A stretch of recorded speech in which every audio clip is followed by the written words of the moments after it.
কলকাতা মেট্রোর purple line নির্মাণে বড় সাফল্য। মঙ্গলবার কলকাতা মেট্রোর জোকা ধর্মতলা পার্পল লাইনে দ্বিতীয় পর্যায়ে টানেলিং এর কাজ শেষ হলো।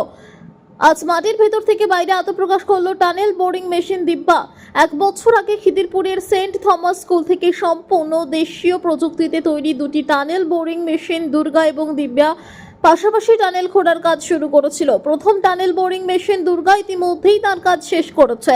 দ্বিতীয় টানেল বোরিং মেশিন দিব্যা 2025 সালের 11ই অক্টোবর টানেল খোঁড়ার কাজ শুরু করে 10 মাসের মধ্যেই দীর্ঘ 1740 মিটার পথ অতিক্রম করে আজ 11ই আগস্ট সফলভাবে ভিক্টোরিয়া মেমোরিয়াল পর্যন্ত এসে পৌঁছলো। দীর্ঘ এই যাত্রাপথে ফোর্ট উইলিয়াম থেকে পুলিশ ট্রেনিং স্কুলের মতো একাধিক ঐতিহ্যশালী ভবন এবং বেশ কয়েকটি ভঙ্গুর ভবনের পাশ দিয়ে গিয়েছে এই tunnel boring machine Divya.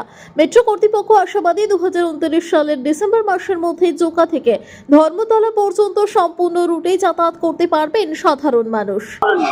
High technology इसमें यूज होती है। टनलिंग के साथ साथ हम इसमें मिट्टी को जब खोदते हैं आगे बैलेंसिंग प्रेशर बना के चलते हैं ताकि आगे की मिट्टी ना निकले। कंट्रोल्ड इन्वायरमेंट में आगे आगे प्रोसीड करते हैं और पीछे हम प्री फैब्रिकेटेड लाइनिंग्स लगाते चले जाते हैं।